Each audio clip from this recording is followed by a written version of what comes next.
Arrumem-se comigo para uma festa. Claro que não, cara. Venho falar desse livro, Prisioneiros da Geografia, um livro fantástico, um livro que, para quem tem dúvida hoje, por que essa guerra da Ucrânia está acontecendo, por que os Estados Unidos se tornaram uma potência, por que a China tenta dominar o Mar do Sul da China, são perguntas atuais do mundo contemporâneo que esse livro ajuda a explicar. E esse livro está organizado em 10 mapas. 10 mapas, e eu já recomendo que comprem em papel, porque ele tem mapinhas, então vocês já vão se localizar nos mapinhas que o livro possui. E ele explica para nós que a geografia ela explica muito mais do que além de ideologia, de economia ou do papel dos governantes. Ela está presente aí, muito presente na vida da gente, a geografia. E o primeiro país que ele fala é sobre a Rússia. E ele conta uma história muito legal. Esse livro foi escrito em 2017, mas a gente entende hoje muito da guerra da Ucrânia, por que está acontecendo. A Rússia, antes, os povos se organizaram, começaram a se organizar ali onde é a Ucrânia hoje. E esses povos eram muito invadidos.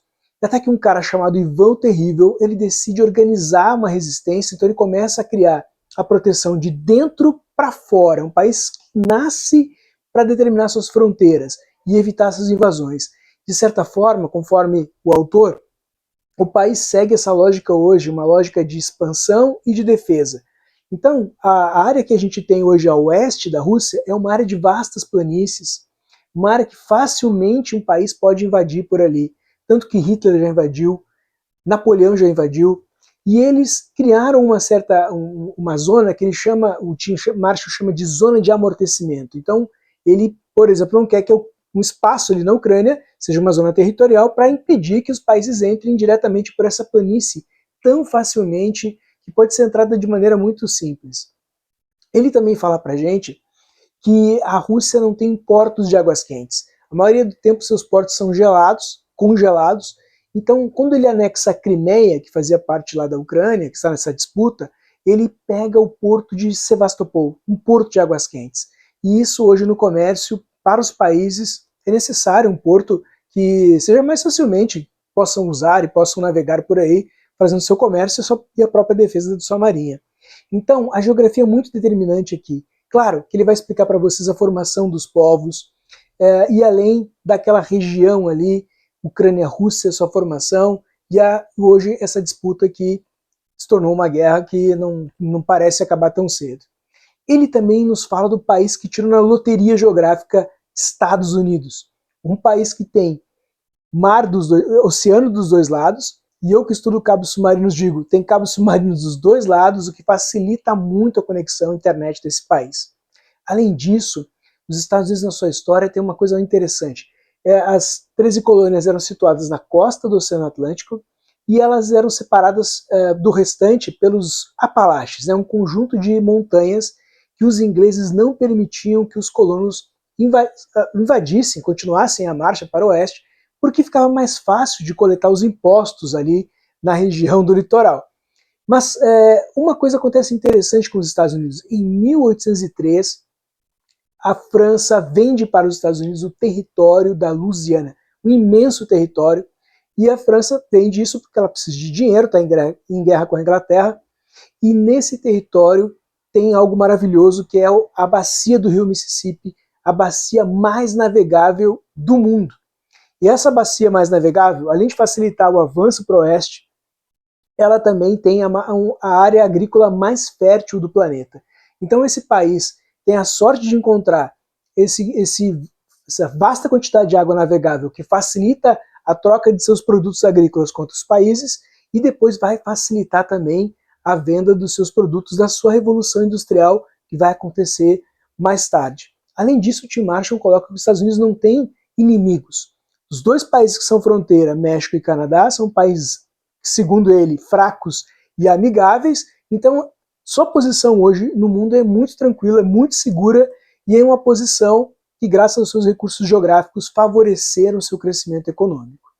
Temos a China que hoje está ali, numa cadeia de ilhas que não são muito amigáveis para ela, são aliadas dos Estados Unidos, Japão, Filipinas e Taiwan.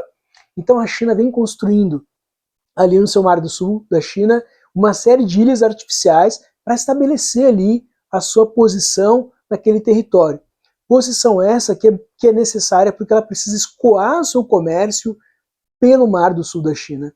Então hoje quem faz compras de produtos chineses são produtos que vêm pelo mar, são gargalos ali com aliados de outros países que ela tem uma animosidade, então ela precisa daquele território, por isso que ela se expande por ali.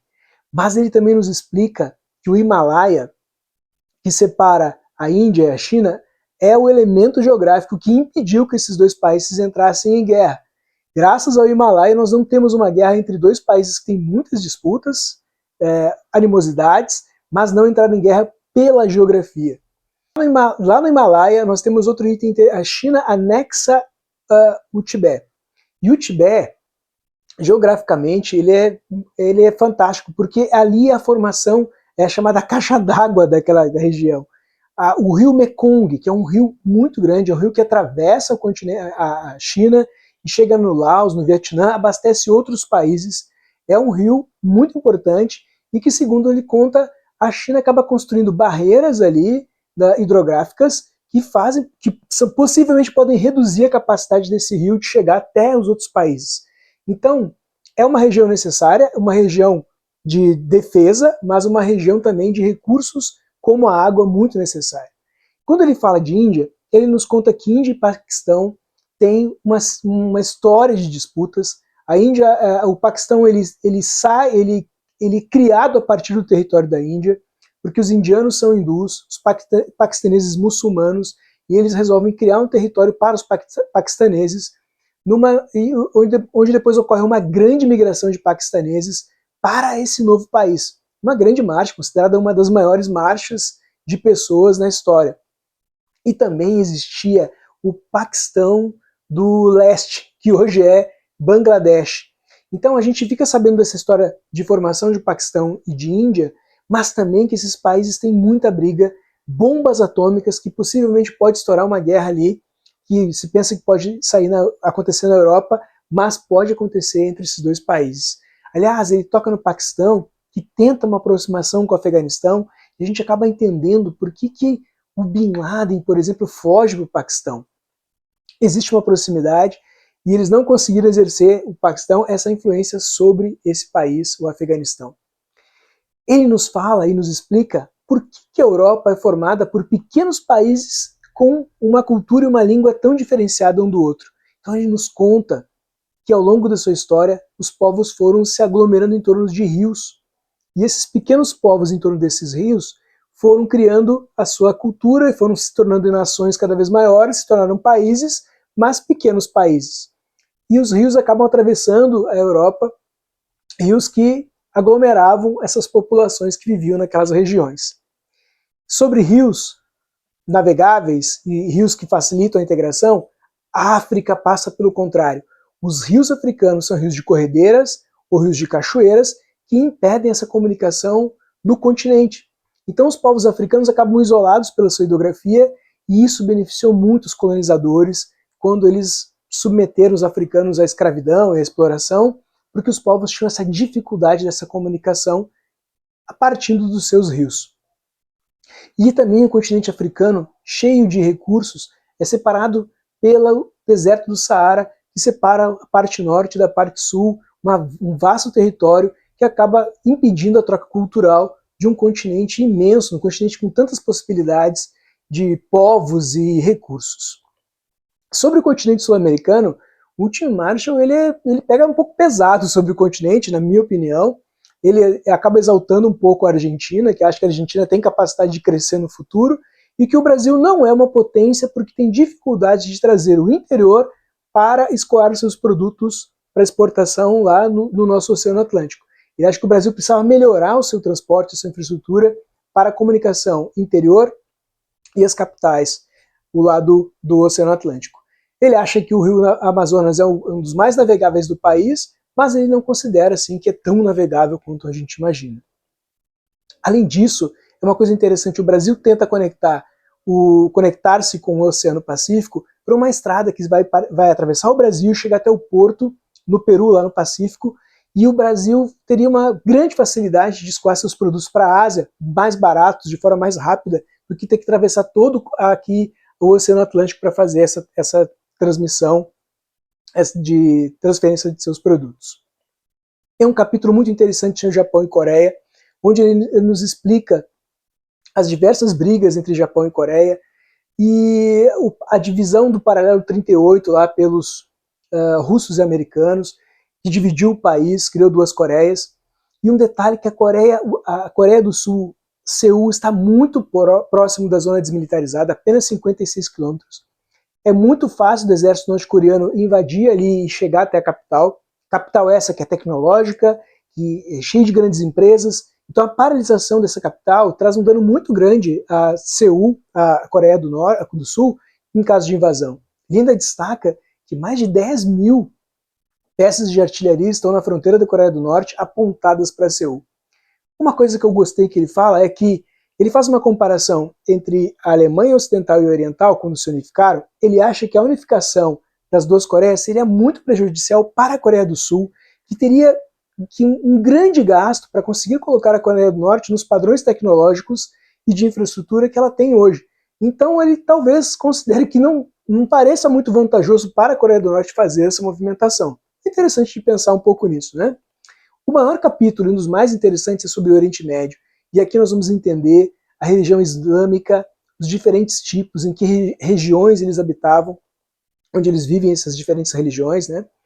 E ele conta pra gente a divisão daquele continente, que naquele tempo, antes da Primeira Guerra Mundial, as pessoas transitavam naquele continente sem a noção de país que temos hoje, entre as grandes cidades, transitavam livremente. No fim da Primeira Guerra, ingleses e franceses, com um acordo chamado Sykes-Picot, lá na Europa, nos escritórios da Europa, dividem o continente, criam linhas artificiais e eles acabam colocando dentro do mesmo território tribos ou povos que não se davam tão bem e acabam separando povos que eram amigáveis. E isso traz uma série de problemas que repercutem até hoje, de divisões, de brigas entre povos que estão dentro de fronteiras criadas pelos europeus. Que, aliás, também fizeram isso na África, criaram fronteiras artificiais para beneficiar os países que tomaram aquelas colônias durante a separação das colônias africanas. Por fim, ele toca no Ártico, que é importantíssimo de saber hoje. O Ártico é um continente que está descongelando devido às mudanças climáticas e cada vez mais se torna mais fácil navegar onde é o Ártico. Antes ficava muito tempo sem navegação, hoje a navegação acontece cada vez mais, fica mais simples, por exemplo, de ir da Europa até a Ásia, e isso está abrindo uma série de disputas, não só pela navegação, mas por recursos naturais que existem naquele continente. Para se ter uma noção, a Rússia já tem hoje 40 navios quebra-gelo nucleares, é a maior frota desse tipo de navio no continente, mas a China, já em uma estratégia, se considera um país próximo e amigo do continente ártico. Eu acho que ela tem interesses lá, assim como os Estados Unidos, que também está atrás dos recursos naturais do Ártico. Então nós temos uma grande disputa ali, a Rússia cada vez mais cria mais bases militares e mais navios naquela região. Teremos pela frente, então, graças às mudanças climáticas que prejudicam aquele ambiente, nós teremos grandes disputas geopolíticas no futuro. Então a minha dica aqui é Prisioneiros da Geografia, um livro muito bom para qualquer pessoa. Para quem não entende muito do mundo, vai entender muita coisa aqui. E para quem já conhece também alguma coisa já de geopolítica, de geografia, vai aprofundar mais os conhecimentos, porque ele detalha aqui sobre povos, sobre detalhes econômicos, sobre história. Eu acho que é uma grande dica para a leitura, Os Prisioneiros da Geografia. Falou?